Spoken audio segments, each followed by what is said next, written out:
Welcome to this explainer. We spend a massive chunk of our lives at work, yet we rarely take a step back to examine the invisible scaffolding that holds the whole employer-employee relationship together. Or, as we've seen in some recent high-profile cases, the stuff that causes it to spectacularly fracture. Today we're exploring the meaning, scope, and honestly fascinating evolution of people relations, diving into exactly how modern workplaces really function. And spoiler alert, it requires a whole lot more than just offering free coffee in the break room. Okay, let's dive into this. Why does changing a work location suddenly spark a full-on workplace rebellion? To understand this, let's look at a highly publicized recent situation: Amazon's mandate requiring employees to return to the office 5 days a week. On paper, deciding where a team sits seems like a pretty basic logistical choice, right? But as we saw, it triggered massive friction. So what turns a simple change in a commute into a major standoff?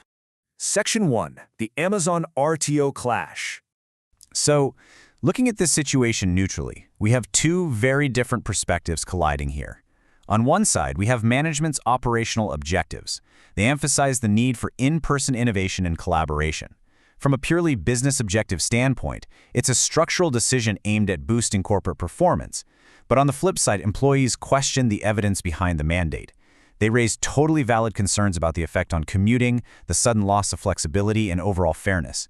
Basically, we have a clear operational goal battling deeply relational and logistical realities. So, the crucial point is this: workplace decisions are rarely, if ever, just operational. It's like a giant puzzle. A managerial decision about a work location is simultaneously a people relations decision. A seemingly simple location change ripples outward, directly influencing trust, employee voice, human dignity, and even legal risk within an organization. It's never just about the desk, it is about the entire ecosystem of the workplace. Moving right along. Section 2. Historical Evolution. From disputes to relationships. Let's zoom out from the Amazon case study for a second. Why are conflicts like this happening right now, in this specific way? And this brilliantly illustrates the shift.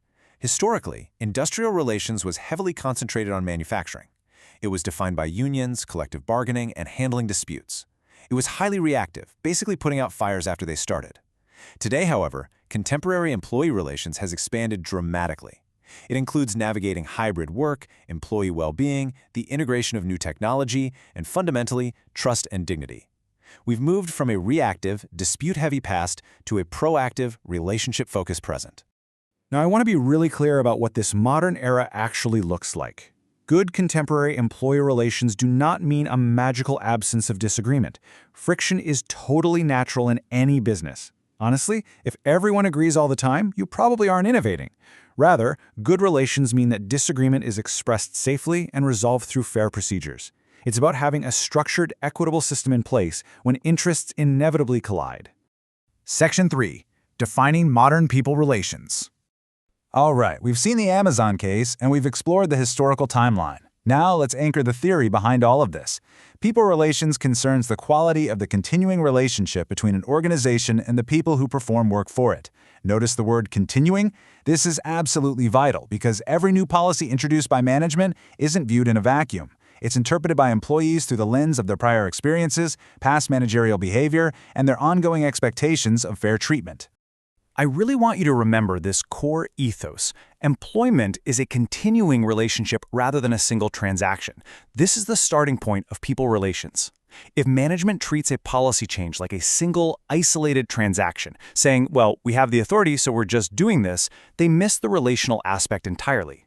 Even if a decision is formally authorized, it will absolutely generate resistance if it lacks relational legitimacy. If employees don't understand the rationale, or if they observe inconsistent implementation, they're going to push back. Section 4. The 5 vital questions. So how do organizations successfully navigate this? Let's move to Arno and see how this builds a structured approach. For organizations, particularly noted as a practical framework in India, there are 5 sequential questions that ensure both technical compliance and relational legitimacy. First, what legal framework and internal policy apply? You have to establish the baseline rules. Second, who is affected and what legitimate interests do they hold? You must map out the human impact.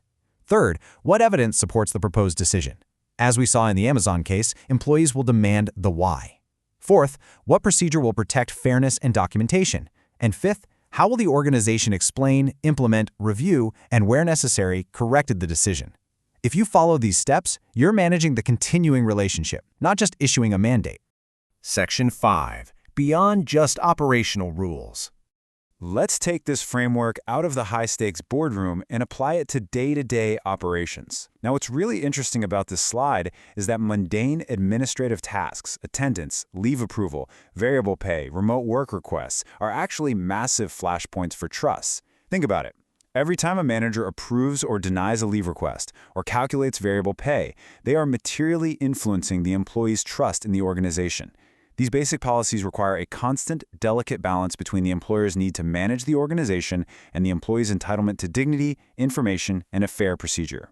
Which brings us to our central takeaway: technical compliance plus relational legitimacy. From a managerial perspective, you literally must have both. Supportive, friendly communication cannot cure a policy that is discriminatory, unsafe, or procedurally defective. You need that technical legal compliance. But at the same time, perfect legal compliance won't prevent a workforce rebellion if the decision lacks relational credibility. They absolutely must be considered together, the whole shebang. I want to leave you with this final, provocative thought to take back to your own workplace. When a new policy rolls out, ask yourself, was the rule just introduced, or was it perceived as legitimate? Did management just say, can we introduce this rule, or did they ensure it was explained, consulted upon, consistently applied, and ultimately accepted by the people who perform the work? That difference is the absolute essence of modern people relations. Thank you so much for joining me for this explainer, and I highly encourage you to keep looking for these hidden dynamics in your own work environment.